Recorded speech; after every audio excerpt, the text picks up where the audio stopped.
looking people. Great looking group of people, huh? That's John over there with the whole crew.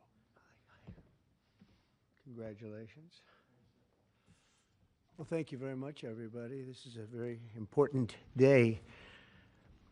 It's a day that we're delighted to swear in Dr. Mehmet Oz as the next administrator of the Centers for Medicine and Medicaid Services, which is a big deal.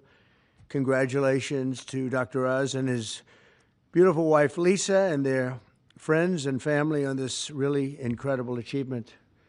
Come a long way, huh? It's just amazing. Dr. Oz comes to this position as one of the nation's most talented and beloved medical professionals. He graduated from Harvard University. Ah, Harvard, wow. How convenient. Should we talk about Harvard? Before obtaining his MD at the University of Pennsylvania School of Medicine, a great one, and really some amazing education while also earning an MBA from the wonderful Wharton School of Business. He completed his medical residency at the world-renowned New York Presbyterian Columbia University Medical Center. Dr. Oz then had a sterling medical career in which he became an internationally acclaimed heart and lung surgeon, highly respected. He served as director of the Cardiovascular Institute and Integrative Medicine program at New York Presbyterian, and as a longtime professor at Columbia University's College of Physicians and Surgeons. Boy, oh boy, doctor, I thought he just did a show. I only know the show. You know why I know the show? Because he said, I'm a little overweight, I should lose some weight. I did a show, and that's what I got out of it.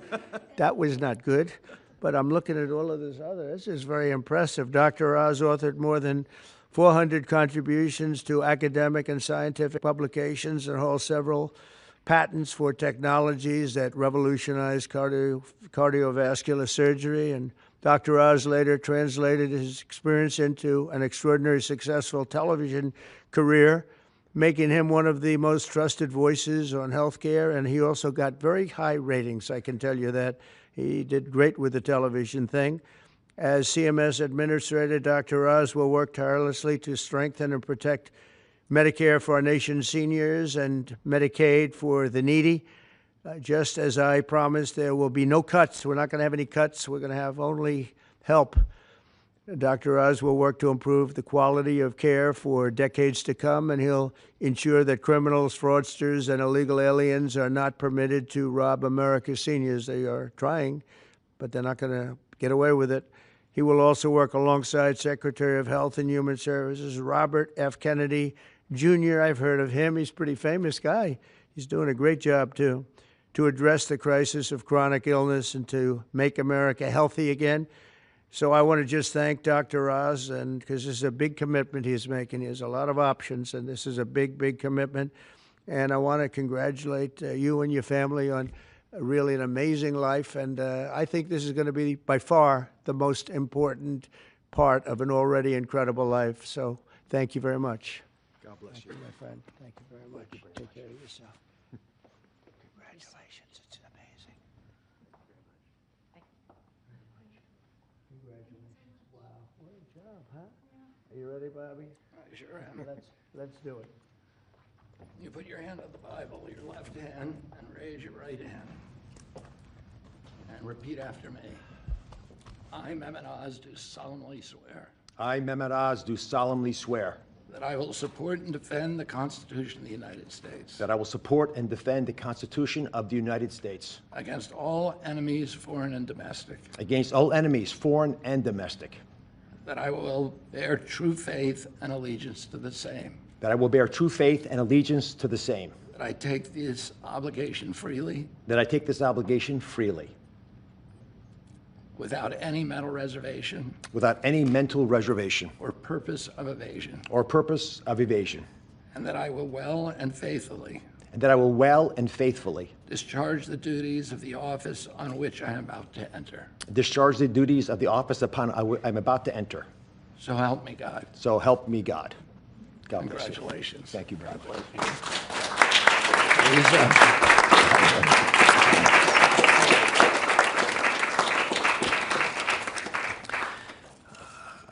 I've got to start off by thanking three people. Mr. President, thank you very much. God bless you for leading our nation, but also courageously leading the MAHA movement, really earnestly in your heart wanting to get America to be healthy again, and for giving me an opportunity to help with that mission.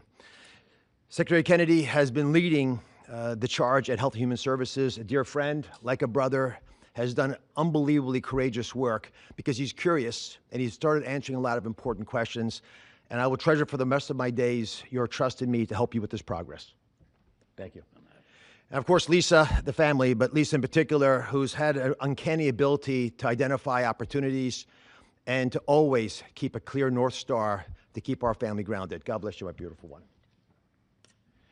Let me start with a simple premise. Every great society, everyone, has an opportunity to take care of its most vulnerable and treasures that opportunity. And we're a great people, so we will do the same. As we entered the main building, the Humphreys building, where Health and Human Services is located, there's a placard of Hubert Humphrey, and it says that it's a moral opportunity, a moral obligation of government to take care of people in the dawn of their life, the kids, in the twilight of their life, the elderly, the mature, the seniors, and those in the shadows of life, those struggling with disabilities. We want to provide America with access to great care. We want to save the public health insurance programs of this country. That's what President Trump asked me to do when he took this position to administer the programs at CMS. Now, if we're going to do that, you've got to be honest with each other. And a physician, President Trump, has to always do that, right? We've got to share news, so do presidents, that folks don't want to hear, but it's important for our well-being. So I'm going to give you 4 bullet points to remember. Bullet point number 1, and they're all numbered in order for a reason. Medicaid is the #1 budget item for many states, and it is crowding out education, other important social programs. The states are having a big problem, and that's with the federal government paying most of the bill. Item number 2, healthcare expenditures are increasing at 2% higher than the economy is growing. And because of that, we spend more than 2 times per person on healthcare than any other country on the planet, and we're not getting value for that. Because number 3 is that we are, in America, experiencing an unfortunate problem, which is medical errors are the number 3 cause of death. Did you know that, Mr. President? It's surprising with that much money invested, we're still having problems. And number 4, our life expectancy, despite all this investment, is continuing to slip back. We're now more than 4 years shorter in our life expectancy than countries that we used to be equal to. But I am optimistic. Why? Because we control our destiny. Because at its very core, we have a generational opportunity, a unique ability to save the healthcare system because we control all the big pieces. America is too great for small dreams. So I've got some big ideas that I'd like to share that we've worked through with my staff who are cordoned off over there, and there's a lot of us. We've got almost more than 6,000 people at CMS working on this and 40,000 contractors helping. So we've got a lot of people. What are we going to do? First, we're going to reduce chronic disease. How do you do that? 70% of the healthcare expenditures of this country are driven by chronic disease. And it is your patriotic duty, I'll say it again, the patriotic duty of all Americans to take care of themselves because it's important for serving in the military, but it's also important because healthy people don't consume healthcare resources. The best way to reduce drug spending is to use less drugs because you don't need them because you're healthy. And it feels a lot better as well. The President and Secretary Kennedy have been pushing the MAHA agenda because it makes it easier for people to do the right thing, especially the mothers of this great land, because they're the ones who really get caught with this responsibility. They're the ones deciding for their kids. They're the ones we want to empower. And curiosity, which is the key word here, truly asking questions you want the answers to, will allow the MAHA movement to thrive. The next big thing we want to focus on is modernizing Medicare and Medicaid. That's how Americans will get the care that they want, need, and deserve. We need to empower patients and providers, both. The doctors and the patients both have to be equipped with better tools. And the President is showing that he actually does love and cherish Medicare with all these executive orders, like the one on transparency, sir, that really helps us by making sure people are equipped with information. So you shine a light in the dark shadows where so much of the problems happen with the healthcare system. And remember, the most expensive care is bad quality care. That's what we want to stamp out. And finally, we want to crush fraud, waste, and abuse. This is stunning to me. And I've got a message for all the bad guys from me, the Secretary, and the President. We are going to stop people from stealing from our most vulnerable, from stealing with the taxpayers of America, or honestly trying to support these programs. And we're going to be able to do it in quite a few ways. We are coming for you. And I'll give you a couple examples. Mr. President, these are ones that you may want to use in some of your future conversations. Almost 250,000 people, American citizens, were fraudulently enrolled without their knowledge in exchange programs by brokers who were unscrupulous, stealing from the U.S. government by pretending these people were on programs they never told them about. Tens of millions of dollars, Mr. President, are being spent on illegal immigrants receiving Medicaid in California, and they're pushing the bill to us. Should we stop that? I think so. That will not continue. We're spending about $1 billion on Medicaid programs for dual state eligible patients, which means you live in one state, but the system thinks you're another state, and maybe a third state, and we're paying all 3 states for services you're not getting because you don't live in 3 states all at once. And finally, and this one really bothers me, there are states who are using Medicaid dollars for people who are vulnerable are being used for non-medical purposes. For example, public labor unions are getting child care through some of this money. That doesn't make sense to me. Housekeeping, I wish I could get that for my home. There's a big problem with student loan repayments taking place with Medicaid dollars. That's not where it should be used. And we are paying for DEI programs. I could go on, but these are all programs, Mr. President, that we have created a war room at CMS to go after, to catch the fraud in real time before the money leaves the federal coffers, so we have the money to reinvest in healthcare to make it even stronger than it's been before. Together, we're going to make the care better. We're going to make the outcomes improve, and we're going to make sure that America can actually be the healthiest country that could ever possibly be. We'll make America healthy again. God bless you both, sir.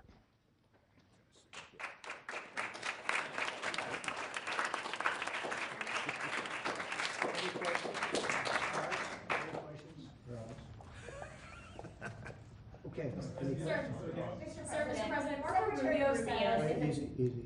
Go ahead. Secretary Rubio said that the U.S. will have to figure out whether a deal can be done between Russia and Ukraine in a matter of days, or you will just move on. Yeah, very shortly. How many days is that? No specific number of days, but quickly, we want to get it done. We're talking about here people dying, and we're talking about over there people are dying also, like on average 2,500 young people, soldiers.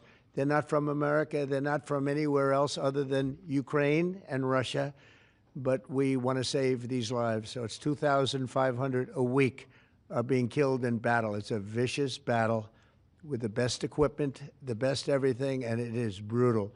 2,500 young people a week. Some of them not so young, actually. They're getting older. They're getting older by the month. But 2,500 a week, and we're going to get it stopped ideally. Now, if for some reason one of the two parties makes it very difficult, we're just going to say you're foolish, you're fools, you're horrible people, and we're going to just take a pass. But hopefully we won't have to do that. No, Marco's right in saying it. We want to see it end. Think of it. Every day, a lot of people are being killed as we talk about, as they play games. So we're not going to take that, and we'll see. I think we have a good chance of solving the problem, however. Yeah. Are you prepared to walk away completely from these efforts and these talks? Well, I don't want to say that, but we want to see it end. We want to see it end, yeah. Is Vladimir Putin stalling, in your view, Mr. President? I hope not. We're going to let you know about that soon if he is, but I hope not. He's got a big force out there, big force.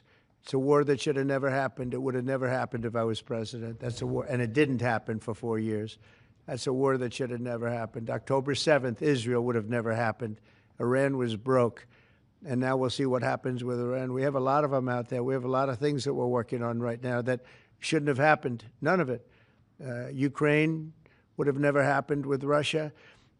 October 7th would have never happened, so you wouldn't have had all the problems in the Middle East. The Afghanistan embarrassment, probably the most embarrassing day in the history of our country, would have never happened.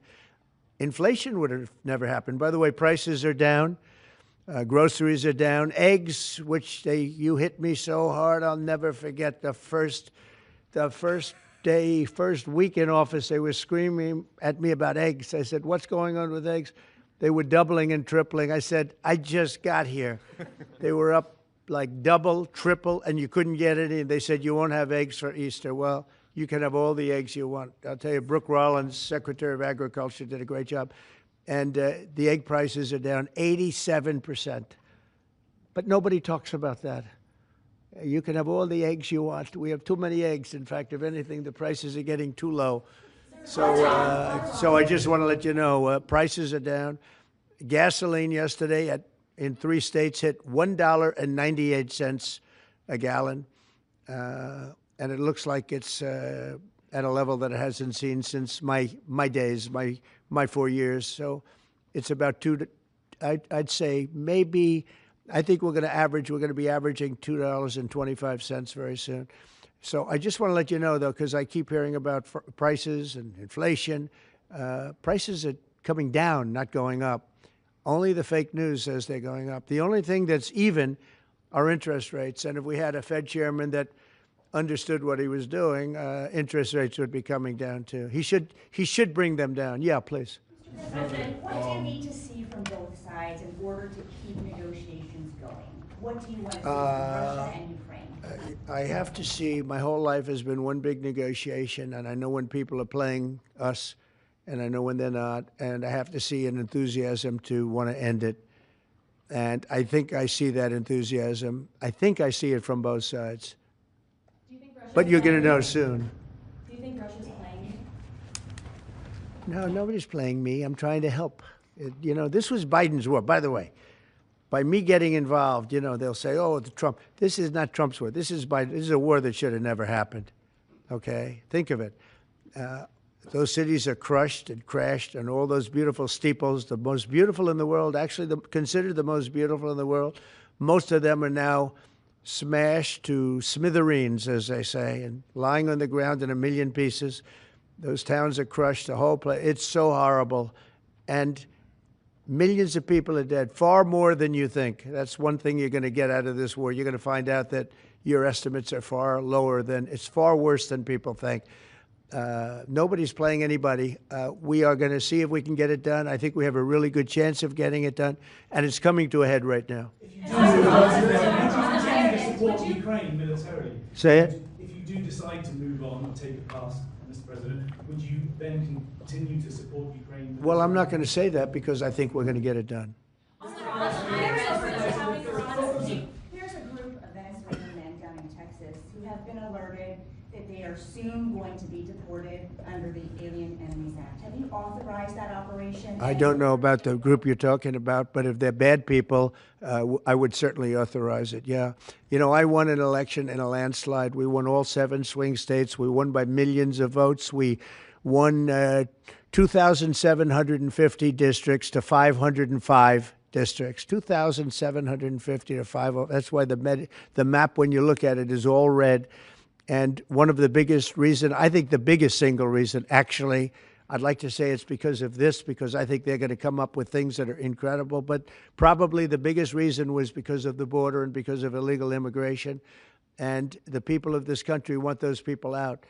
Because what Biden did, and I don't know if he did it, I'm not even sure he knows what the hell he was doing, but what his people did, representing him, was allow millions and millions of people from jails, from prisons all over the world, people from mental institutions and insane asylums, gang members, drug dealers, pouring into our place. And you know what? Our people voted for me to get them out. They want them out. They want them out.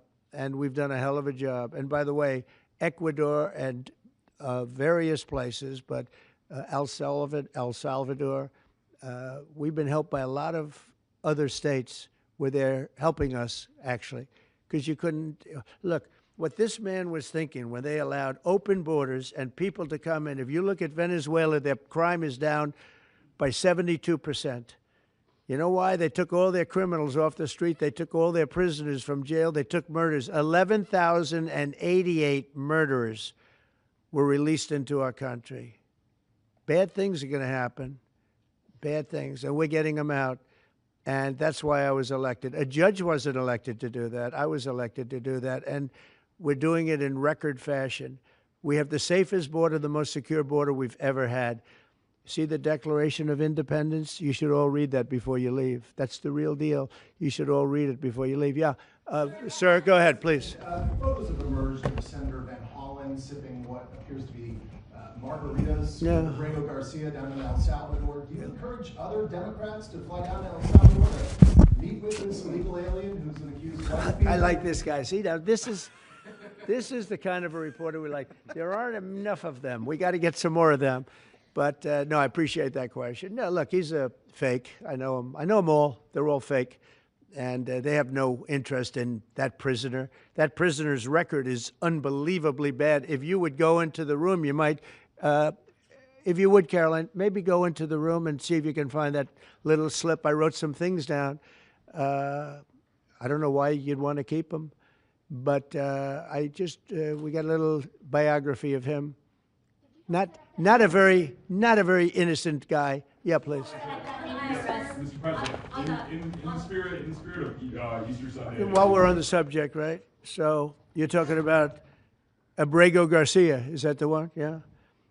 Is an illegal alien MS-13 gang member and foreign terrorist. This comes out of the State Department and very legitimate sources. I mean, I assume I'm just giving you what they handed to me, but this was supposed to be certified stuff. In 2019, Garcia was issued a deportation order.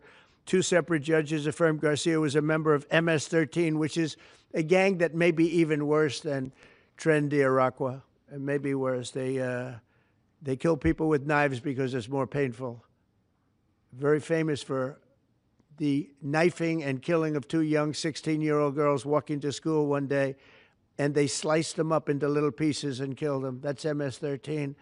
And 2 separate judges affirmed Garcia was a member of MS-13. When Garcia was originally arrested, he was wearing a sweatshirt with rolls of money pouring out, an MS-13 gang symbol that he was driving with 2 other known violent MS-13 gang members, 2 of the most violent members that we know of in the MS-13 gang of thugs. In 2022, Garcia was stopped by the Tennessee Highway Patrol and was found to be transporting 7 people from Texas to Maryland, and he had no driver's license. He was driving violently. In 2020 and 2021, Garcia's wife filed for a protective order from him and said he was violent and abusive and really scary, including allegations that he punched and scratched her on the eye, left her bleeding after throwing her laptop on the floor at her, ripped her shirt, and ripped off her shorts. He then grabbed her arm, leaving very severe marks. Garcia's wife also wrote in court, "At this point, I am afraid to be close to him. I just don't want to be close. I have multiple photos and videos how violent he can be and all of the bruises that he's left on me." She just couldn't get anywhere near him. This is the man that the Democrats are wanting us to fly back from El Salvador to be a happily ensconced member of the USA family. Isn't it a shame? And by the way, I've been hit pretty hard by fake shows, fake news, MSDNC in particular, where they talk about how evil I am, that this man would be thrown out of our country. This man is according to certified statements that we get, is a very violent person. And they want this man to be brought back into our country where he can be free and to stay as a happily Maryland, they call him the Maryland man. He's a Maryland father. No, this is a violent person. Who they don't talk about is that wonderful angel mom who lost her daughter, who had 5 beautiful children, and she was killed violently. And, she spoke, and she spoke unbelievably. I saw it. And the fake news didn't pick it up. She spoke. She was in tears. She's devastated. Her life is, essentially, she's told me her life is like over. But there was I think no stories. Isn't that true? No stories. 0 stories. It was the most emotional thing. Everybody that watched it, they couldn't believe it. The fake news refused to put it up. So it's very sad. And yet they talk about this guy like he's an angel. See the angel up there? They think he's like that, like a little angel. Would you be open to It has no impact the way she did it. Look at it. No impact. It's just unbalanced. Would you do that? Go ahead. What I would do. On Iran, would you be open to letting See Iran that? keep some kind of civil nuclear program? No Or would impact the entire whatsoever. program need to be dismantled? I'm for stopping Iran, very simply, from having a nuclear weapon. They can't have a nuclear weapon. I want Iran to be great and prosperous and terrific. I stopped them once they were broke and they didn't have any money for Hamas. They didn't have any money for Hezbollah. There wouldn't have been an October 7th disaster. They were broke. They had no money, and they weren't spending it to terrorist organizations because they had none. When Biden came in, he took all the sanctions off. China wasn't allowed to buy. I said, if you buy, because they're their biggest customer, I said, you buy 1 barrel of oil, just 1 barrel of oil from Iran, and you can't do business in the United States. And by the way, we have nice conversations going with China just to intercede, you know. It's like really very good. But with Iran, they can't have a nuclear weapon. And if they have a nuclear weapon, you'll all be very unhappy. You'll all be very unhappy because your life will be in great danger. Yeah. Yeah. Press out, press out.